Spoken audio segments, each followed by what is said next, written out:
उत्तर प्रदेश की सियासत में इस समय विधानसभा की 10 सीटों पर होने वाले उपचुनाव को लेकर सभी दलों की ओर से चौकसी बरती जा रही है और साथ ही सभी दल इस प्रयास में लगे हुए हैं कि कदम को फूंक फूंक कर रखा जाए ताकि इस बार के यूपी विधानसभा के उपचुनाव में अपना दबदबा बनाया जाए और विधानसभा में अपना संख्या बल भी बढ़ाया जाए।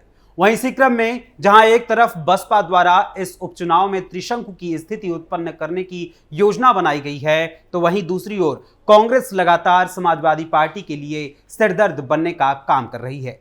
इसके अलावा बीजेपी भी अपनी पूरी सेना के साथ 10 सीटों पर कब्जा करने की कोशिश में लगी हुई है। वहीं अब चूंकि हरियाणा और जम्मू कश्मीर के चुनाव खत्म होने के बाद आज चुनाव परिणाम सामने आ रहे हैं, तो ऐसे में अब सबका फोकस यूपी विधानसभा के उपचुनाव पर है और इसी क्रम में अब अखिलेश यादव ने अपने पत्ते खोलने भी शुरू कर दिए हैं और जिस सीट से 2022 में अखिलेश यादव खुद विधायक चुनकर विधानसभा में पहुंचे हुए थे, उसी सीट पर अब समाजवादी पार्टी के प्रत्याशी के नाम का ऐलान कर दिया गया है और इस सीट को समाजवादी पार्टी ने अपने परिवार के ही सदस्य को सौंपा है। आखिर कौन है इस सीट के प्रत्याशी जो समाजवादी पार्टी की ओर से घोषित किए गए हैं? क्या है इस सीट का इतिहास और चुनावी समीकरण और साथ ही इस सीट पर क्या हो सकता है चुनाव परिणाम? इस बारे में आज हम आपको बताएंगे इस सीट की पूरी डिटेल हमारी इस स्पेशल स्टोरी में। नमस्कार, कैपिटल टीवी उत्तर प्रदेश देख रहे हैं आप और मैं हूं आपके साथ अखिलेश पांडे। दरअसल यूपी विधानसभा की जिन 10 सीटों पर उपचुनाव होने वाले हैं, उनमें से मैं जिस सीट की बात करने जा रहा हूं वो सीट है मैनपुरी की करहल विधानसभा सीट, जिस पर साल 2022 के विधानसभा चुनाव में सपा प्रमुख अखिलेश यादव ने जीत दर्ज की थी।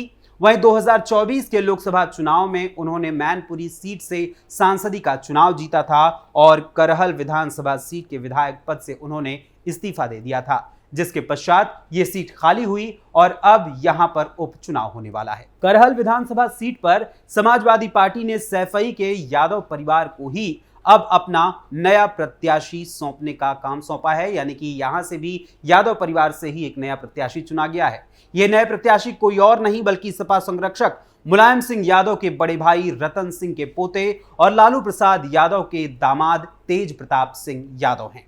सैफई में आयोजित होने वाले सैफई महोत्सव के संस्थापक व मुलायम सिंह यादव के भतीजे रणवीर सिंह के बेटे तेज प्रताप सिंह यादव, जिन्होंने अपने पिता की विरासत को संभालते हुए सैफई महोत्सव की जिम्मेदारियों को संभाला और वो साल 2014 के मैनपुरी लोकसभा सीट के उपचुनाव में पहली बार सांसद भी चुने गए थे और मैनपुरी में उन्होंने पूरा फोकस भी किया था। हालांकि इससे पहले भी तेज प्रताप सिंह चुनाव लड़ चुके हैं और तेज प्रताप सिंह यादव ने साल 2012 में सैफई ब्लॉक प्रमुख की निर्विरोध जीत हासिल की थी, यानी इस पद से वो निर्विरोध चुने गए थे। लेकिन उस समय सरकार में समाजवादी पार्टी थी। वहीं यूपी विधानसभा के अब उपचुनाव होने वाले हैं और इस उपचुनाव में मुकाबला काफी रोचक होने वाला है। दरअसल 2024 के लोकसभा चुनाव में मिली जीत से उत्साहित होकर समाजवादी पार्टी अब यूपी विधानसभा की 10 सीटों पर होने वाले उपचुनाव की तैयारी में पूरी तरीके से जुटी हुई है और इसी कड़ी में सपा ने मैनपुरी जिले की करहल विधानसभा सीट से सपा के राष्ट्रीय महासचिव राम गोपाल यादव की तरफ से तेज प्रताप सिंह यादव के नाम का ऐलान किया गया है और यह ऐलान करते हुए उन्होंने कहा कि करहल विधानसभा उपचुनाव में तेज प्रताप यादव सपा के उम्मीदवार होंगे। बीते कई महीनों से विधानसभा क्षेत्र में उनकी सक्रियता सियासी चर्चा के केंद्र में भी रही और फाइनली अब नाम की घोषणा उनके कर दी गई है।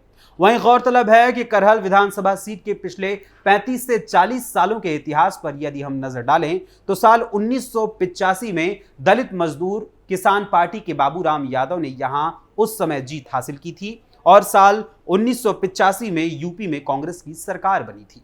इसके बाद यूपी की सियासत में लंबे समय तक अस्थिरता भी बनी रही और साल 2000 तक यही ढंग पूरी तरीके से यूपी को बनाए रखा, यानी कि यूपी में अस्थिर और बगैर मजबूती वाली सरकारें बनी रही।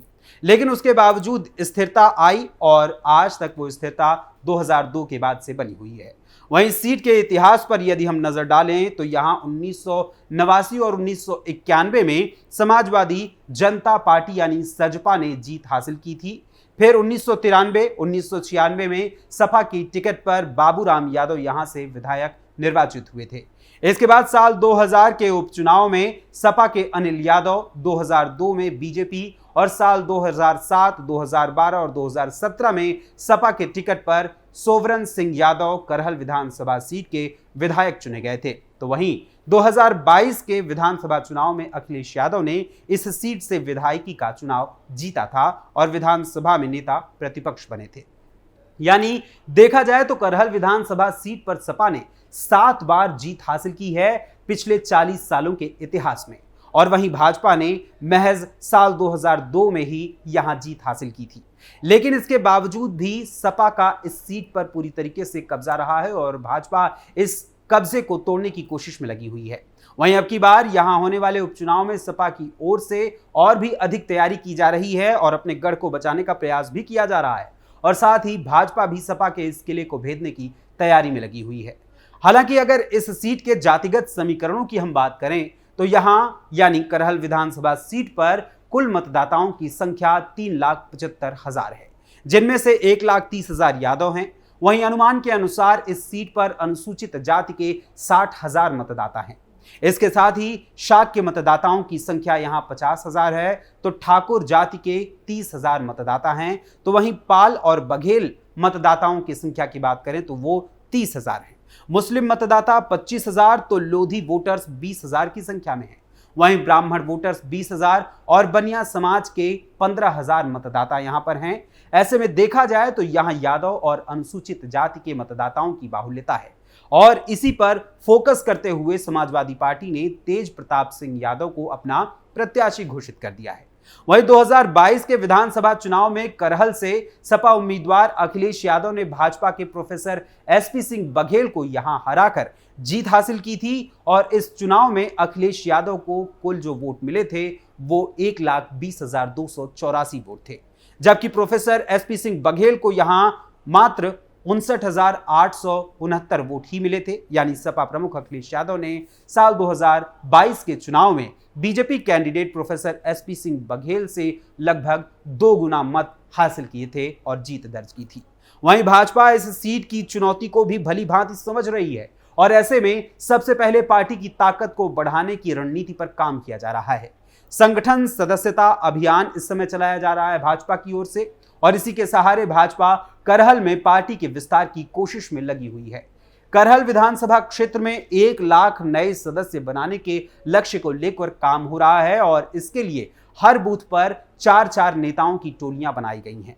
वहीं हर रोज इन टोलियों के काम की समीक्षा भी की जा रही है, और इसके लिए जिला स्तर पर 5 सदस्यीय निगरानी समिति भी बनाई गई है। वहीं भाजपा ने इस बार इस करहल विधानसभा सीट को जीतने के लिए deputy CM Brajesh Pathak, cabinet मंत्री योगेंद्र उपाध्याय, मंत्री जयवीर सिंह और राज्य मंत्री अजीत पाल को प्रभारी बनाया है, और ये सभी इस रणनीति को अमल में लाने की कोशिश में लगे हुए हैं। वहीं इस उपचुनाव में कुछ बड़ा खेल करने की योजना लेकर मायावती भी इस चुनावी मैदान में उतर पड़ी हैं, और उनके भतीजे और बसपा के नेशनल कोऑर्डिनेटर आकाश आनंद भी इसको लेकर काफी जोरदार तरीके से दिखाई दे रहे हैं। हरियाणा में भी उन्होंने काफी जोरदार भाषण दिया था। बसपा, भाजपा और सपा के बीच होने वाले सीधे मुकाबले में उतरकर सिर्फ यहां पर चुनावी समीकरण के खेल को बिगाड़ने का ही काम करने की तैयारी में है। साल 2012 से लगातार सत्ता से बाहर रहने वाली मायावती की बसपा पार्टी अपने कोर वोटर्स को भी लगभग गंवा चुकी है, और ऐसे में उसके लिए ये उपचुनाव हार जीत से कहीं ज्यादा खेल बिगाड़ने वाला साबित होने वाला है। और 2024 के लोकसभा चुनाव में भी कुछ ऐसा ही देखने को मिला था। लोकसभा चुनाव के दौरान बसपा जिस भी सीट पर लड़ी थी, उस सीट के चुनावी समीकरण को उसने बिगाड़ते हुए कभी भाजपा को तो कभी सपा को नुकसान पहुंचाने का काम किया था। और इस बार के यूपी विधानसभा के उपचुनाव में भी साफ तौर पर बसपा कुछ ऐसा ही खेल करने की योजना बना रही है, जिसका नुकसान दोनों ही दलों को कुछ न कुछ जरूर हो सकता है। हालांकि एक को फायदा तो दूसरे को नुकसान पहुंचाने का काम मायावती करने वाली हैं। इस उपचुनाव में यह भी पूर्ण तरीके से सत्य है। बहरहाल आपको बता दें कि हरियाणा और जम्मू कश्मीर के विधानसभा चुनाव के बाद अब यूपी विधानसभा की 10 सीटों पर होने वाले उपचुनाव पर भी सभी पूरी तरीके से अपनी निगाहें टिका चुके हैं। वहीं गौरतलब है कि जिन सीटों पर उपचुनाव होने वाले हैं उनमें मैनपुरी की करहल विधानसभा सीट के अलावा मुरादाबाद की कुंदरकी विधानसभा सीट, गाजियाबाद की सदर सीट, मुजफ्फरनगर की मीरापुर सीट, अलीगढ़ की खैर विधानसभा सीट, प्रयागराज की फूलपुर विधानसभा सीट, मिर्जापुर की मजमा सीट, अंबेडकर नगर की कटहरी विधानसभा सीट, अयोध्या की मिल्कीपुर विधानसभा सीट और कानपुर की सीसामऊ विधानसभा सीट शामिल हैं। वहीं गौरतलब है कि इनमें से 9 विधानसभा सीटों के पूर्व विधायक अब सांसद हो गए हैं, जिसके चलते यहां उपचुनाव होने वाले हैं। लेकिन कानपुर की सीसामऊ विधानसभा सीट सपा के पूर्व विधायक इरफान सोलंकी के जेल जाने के बाद खाली हुई थी। इस वजह से यहां पर भी उपचुनाव होने वाले हैं। अब चूंकि समाजवादी पार्टी की ओर से करहल विधानसभा सीट पर सपा के राष्ट्रीय महासचिव रामगोपाल यादव ने तेज प्रताप सिंह यादव के नाम की घोषणा कर दी है, वहीं अब इस सीट पर जनता क्या करने वाली है ये तो वक्त ही बताएगा। लेकिन आपको क्या लगता है कि अखिलेश यादव जिस तरीके से अपने ही परिवार के सदस्यों को टिकट दे रहे हैं और साथ ही अन्य सीटों पर भी पूर्व विधायकों के ही या पूर्व सांसदों के ही परिवार को टिकट देने की योजना बना रहे हैं, वो उनकी पीडीए की नीति का सही अनुपालन है या वो वास्तव में बस समाजवादी होने का ढोंग रच रहे हैं? और साथ ही उपचुनाव में बसपा की भूमिका के बारे में भी आपका क्या कहना है, हमें अपने कमेंट्स के जरिए जरूर बताइएगा। फिलहाल अभी के लिए बस इतना ही। फिर मुलाकात होगी किसी और खबर, किसी और मुद्दे के साथ। तब तक के लिए अनुमति दीजिए। धन्यवाद। नमस्कार।